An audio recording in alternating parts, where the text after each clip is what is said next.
Good day, everyone. I am really happy today because my new motorcycle had already arrived and I was able to drive it the first time. And it was really fun. It was really fun. Uh, it was really fun driving it. It feels like I am young again. Anyways, the motorcycle I got is from RUSI, and well, you will be asking why RUSI. First and foremost, it is so affordable. It is so affordable, and that kind of motorcycle is the one that I use. That kind. Okay.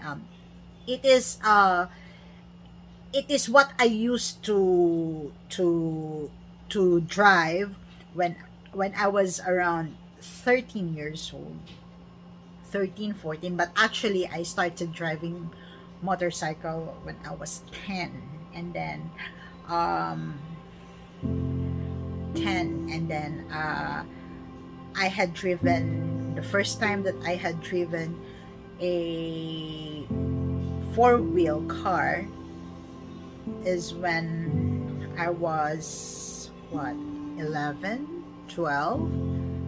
I stole a Wrangler type Jeep, and my elder brother was really very angry with me because why I had stolen her Jeep and truck and had driven it, and I do not know how to drive yet then, and but I learned how to drive four wheels on my own. Something like I was just listening before how to operate it, and I just told myself, okay, I'm gonna stole a Wrangler, that Jeep, okay, and I have to learn how to drive, and just for just to be safe all the time while practicing it, I just told myself, do not forget the brakes. Do not forget the brakes. Never mind if the engine will stop functioning. Just do not forget the brakes, and please do not bump anybody or any structure or kill yourself. Just do not forget the brakes. That was really very present in my mind when I stole the Jeep and started learning how to drive. And my brother was really very angry with me, and then my dad, and then the news came to my dad, and then my dad just said, ah, my dad allowed me to drive because if he didn't, he said that, I'll stole the Jeep again, and then I will not ask permission where I'll be going. So it will be more dangerous. So something like my dad allowed me, and he called our driver before to check the brakes of the Jeep, and all the cars, that we had, because I was already driving. So anyways, well, that was when I was 11, 12. And then motorcycle, I had driven it, as far as I can remember, until 14 years old, because when I was 15 I was already driving the Toyota Corolla that we had, and I was allowed already to drive in Dumaguete. But anyways, I'm really happy now because I had bought a RUSI motorcycle, and you said that's the cheapest. Hell, so it's still a motorcycle, and it can bring me where I want to go. So anyways, and I'm very happy, okay, because before I was just I was using a Honda Econopower. That's what I drive when I was around 10, 11, and something like that. So now I'm driving RUSI. So So what? So what? I mean, I know it will be this let's see with the quality, but I'm just confident that it will be okay because I'm just confident because I know Rusi will take care of me, will take care of my motorcycle. They said that it will be okay because we will regularly change oil, do the maintenance. So fine with me. Okay, I mean, I do not need to brag having those branded motorcycle which are expensive and telling everybody that I'm rich. Well, what I can say, if you will say, oh, you're like this, fine with me, who cares? I know myself better than you do. So anyways, I'm happy. I'm really very happy. Okay, actually it goes like this. You will say Rusi. Actually, I have known the owners of Rusi, and actually it goes like this. I said, okay, actually, there's another business uh, that I am getting into. So, that motorcycle, so it will be used in marketing. So, anyways, it goes like this. So, why? So I told, how am I going to say? I do not want to address him as an employee because I mean I don't treat anyone as subordinate. Okay, so I'll just call him by his name. Okay, so I told Ronald, it goes like this. Okay, if that's the consumption of your motorcycle, then I rather buy my own motorcycle for you to use and something like that. So I have decided right away. Then I said, "How about Cruzy? Is that okay with you? Or for me, it's fine if if if it can bring me where I want to go safely." So I said, so I mean, I would not I would not mind for the brand. So anyways, and then I had a good deal with them, honestly. I mean, I had they had given me a special price, and I really thank them. I really thank them, especially the one na ang ako yung we were not introduced personally. I just knew I knew him before. Uh, I knew him before. So it's something like but we never talk, okay? We never talk. But it's something like hi, hello. I met him once saying hi, hello, and then I was with my mother back then, and then I was just listening to my mom and him talking, but he knows my name, okay, and I know his name also, but we are not formally introduced. So anyway, so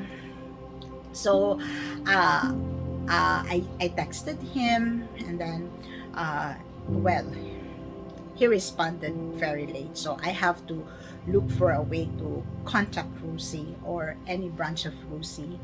And then I had contacted the Mandaue branch, and then because I do not the contact number here in Lapu-Lapu, I can I cannot find it in Google, so that's why I went to Mandaue. I contacted Mandaue, and then well, I was bringing the name of that owner. Okay, I was, yes, ma'am, yes, ma'am. So, and then they really they had given me a best deal, and I really thank them. Especially that person, okay, that person. So, I really, I am really thankful. And then, something like that. But, anyways, I had known Lucy, long time ago, because the connection was deeper before. You know, they have a lot of business, and well, anyways, what I can say is the owners there have different personalities, and I'm just so lucky that the one that I knew, is a good person, and he is unlike the other person whom my mom got close to. I'm not saying na I don't like him, or I'm not saying that I'm also I like him. No, no, no. It's something like I cannot say that I am thankful to him. What I can say is basta mas maayo lang na wa ko kailan niya or wa mi magkaila personally. Anyways, that person, that owner that that I knew, he used to say na, oh, kana iyang kwarto niya ay nahimo na og puro siyuta, something like that. So, it's something like that. More ni siya sa term, but something like that. They really have different personalities. And anyways, there's also one owner there that who made me cry because he was he was questioning. Well, they are religious, but he was questioning that time when I think when I was 13 years old. He was questioning the existence of Mama Mary.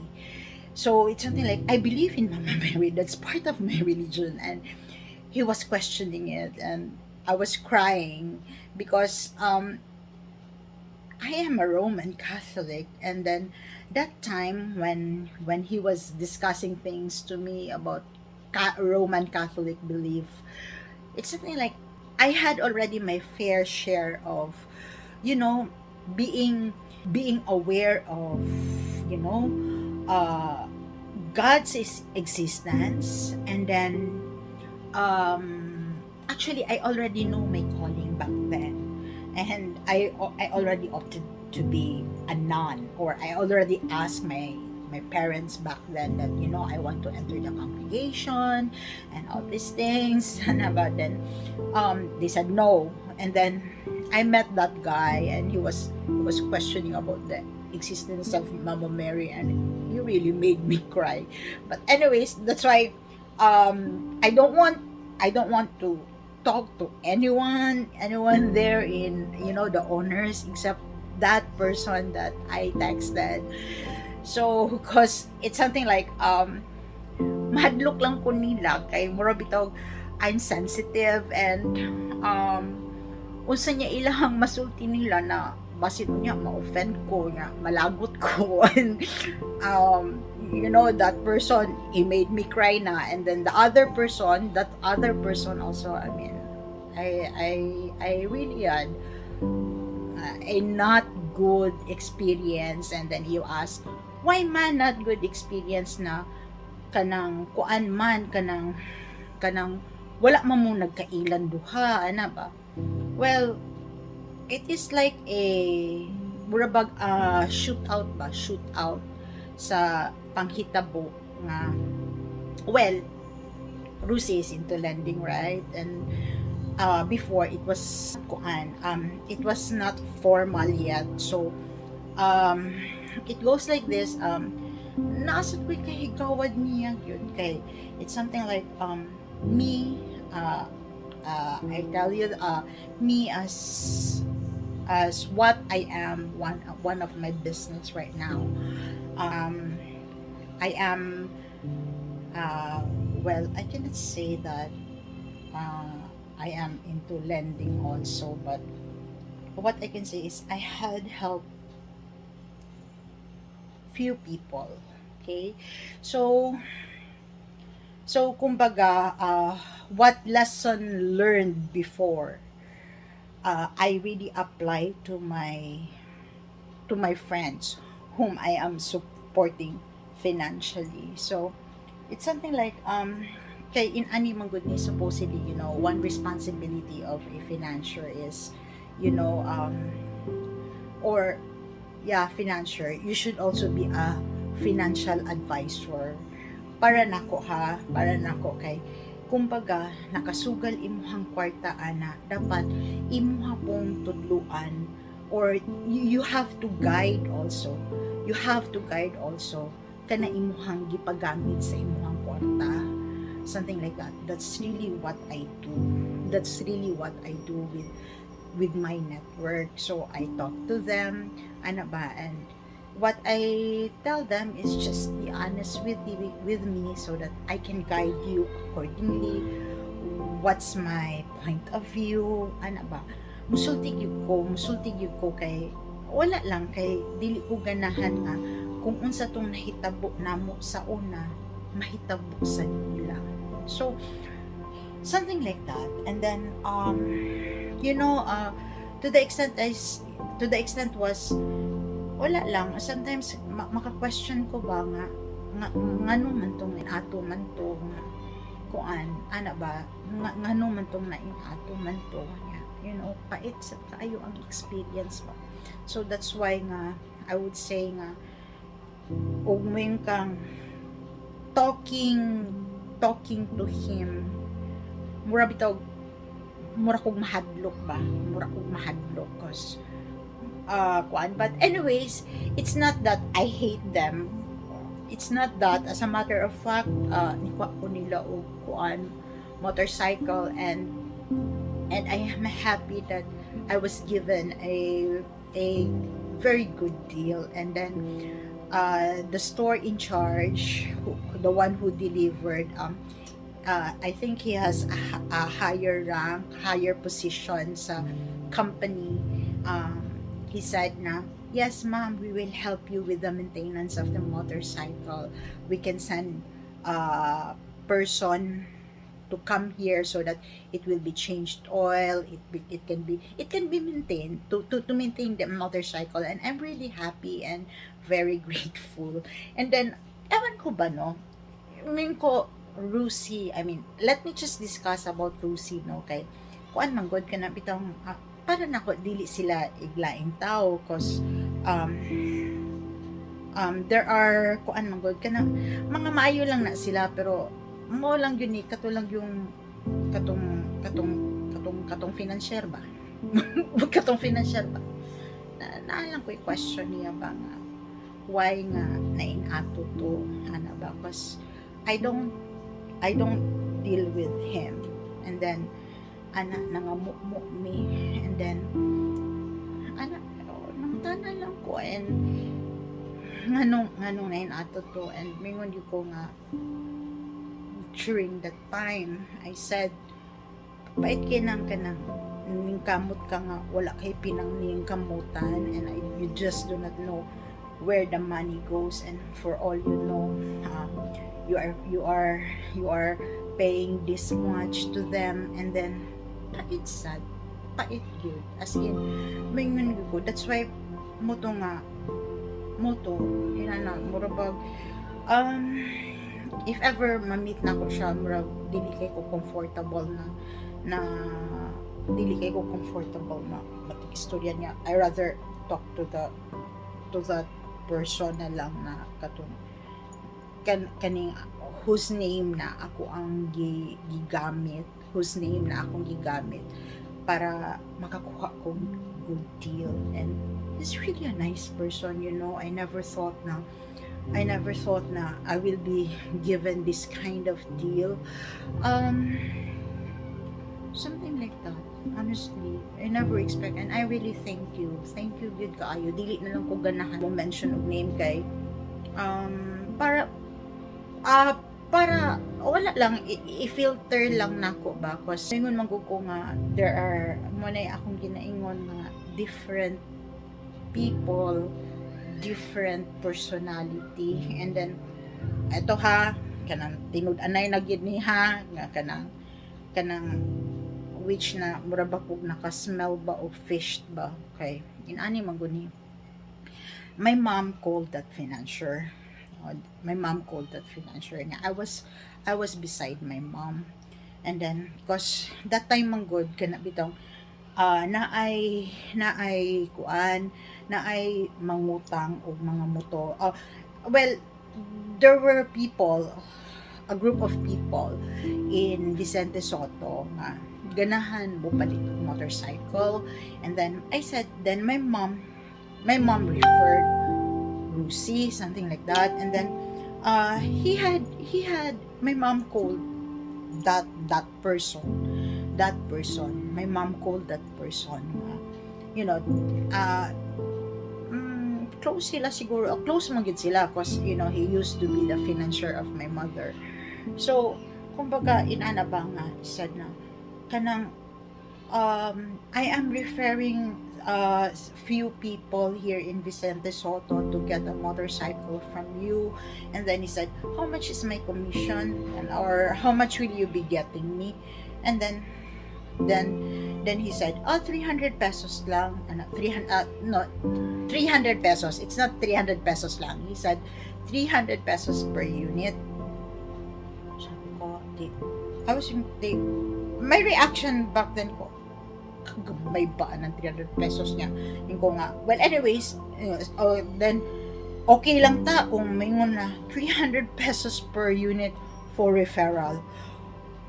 Ana pag yun plus another, then ningon siya ug mabad debt ba ang mortgage, mabad debt daw si mami pag yun mo iyahang pabayaron.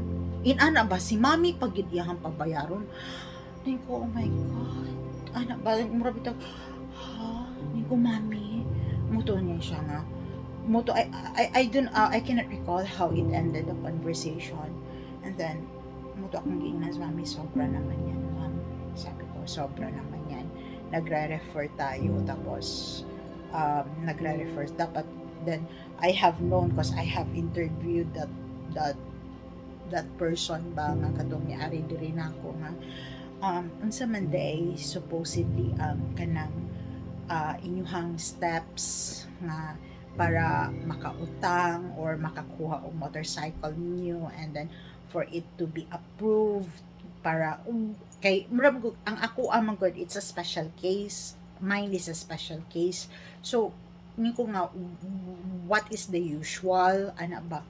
And then mo to siya, ma'am i-CI pa, and all this ko nga, then karon murag nakaingon ko ba ko nga ngano inato man iyahang nasulti nga si mami moy mo shoulder kung for example it will become a bad debt sa amortization, si mami mo shoulder sa bayad. Oh shit, honestly I know who you are, and if kung maabot nimo ni nga video, di ko mahadlok nimo, cause daghan pa kong pangutanan nimo, daghan gyud ko kay pangutanan nimo, honestly, cause with sa amo ang experience namo nimo ana kanang nasakitan ko, and that's the reason why nga dili ikaw ako ang I was not bringing your name ana lang kay mura bitaw kanang how I wish one of these days, actually kung ganahan ka matig-istoryanay nako, kung ganahan ka matig-istoryanay nako, I have so many questions to you. Ano ba kay sa akong nabaw-an ang ako lang manggo nabaw-an is mautoy utang sa una, and I did my best na makabayad si mami, and maingon yung ko pait bugat kayong interest, honestly bugat yung kaayo, ano ba, bugat kaayo kay mura bitaw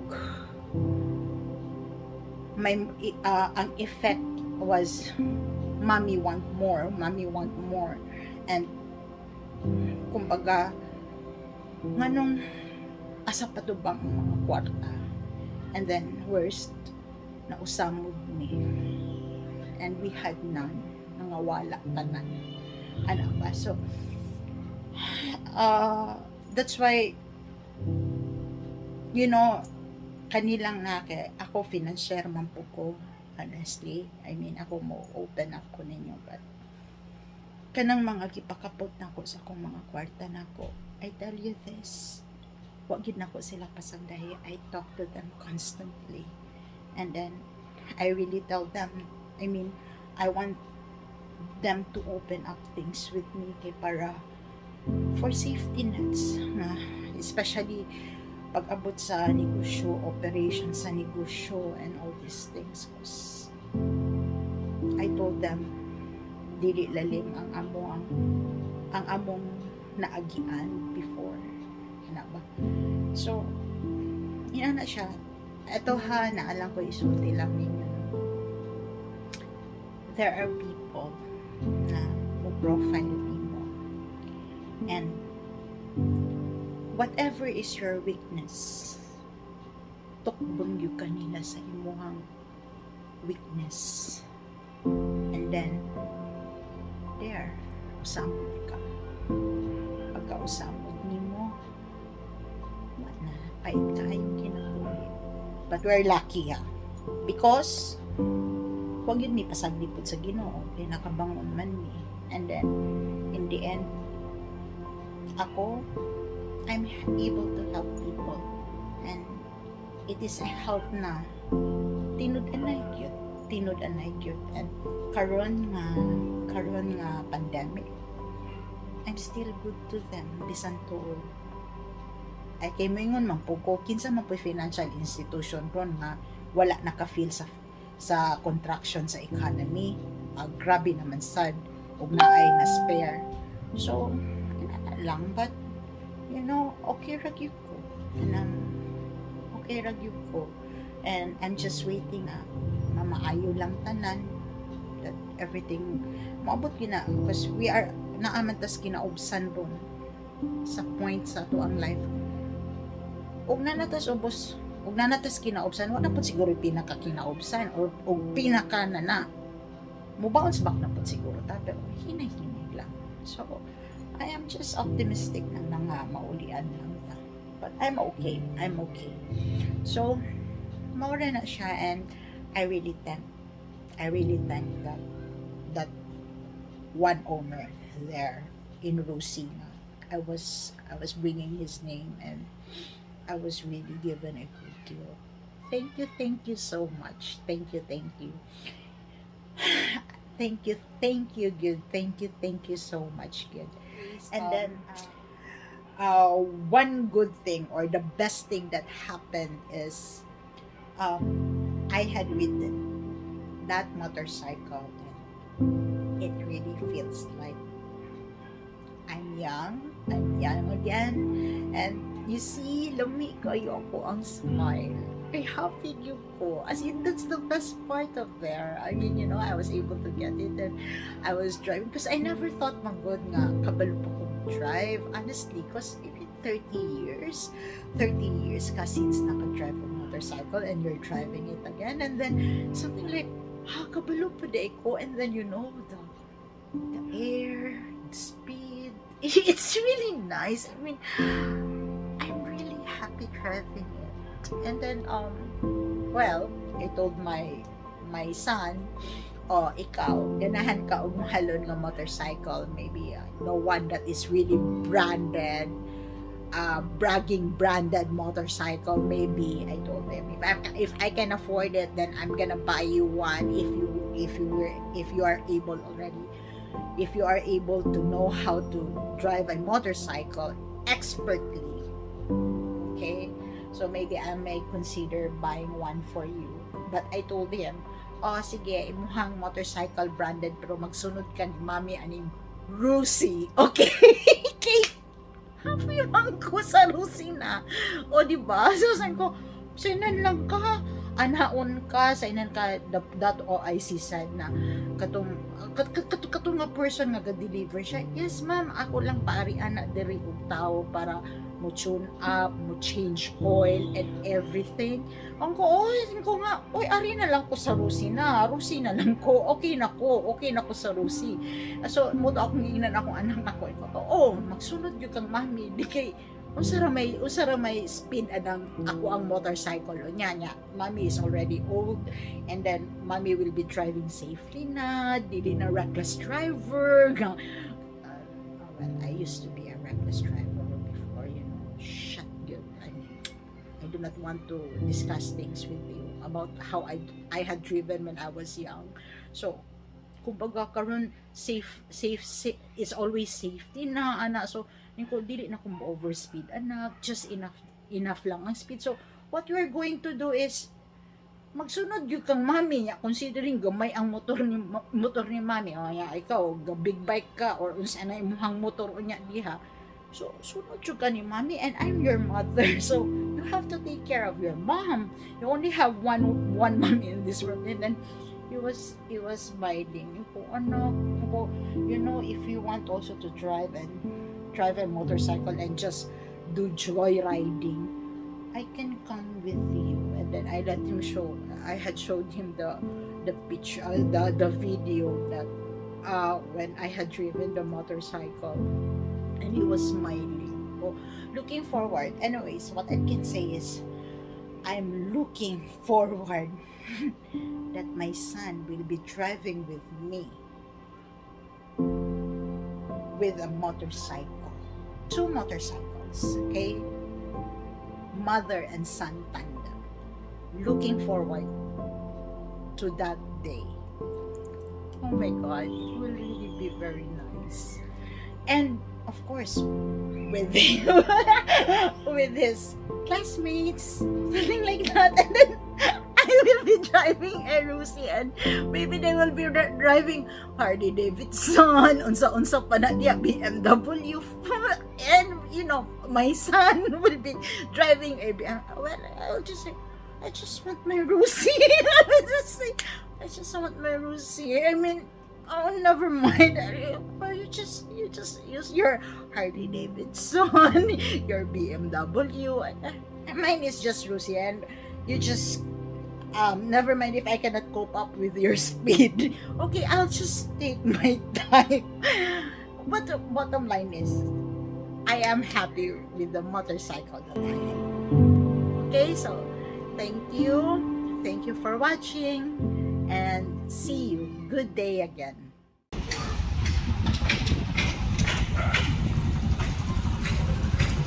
Hello. I really have a very good smile. I am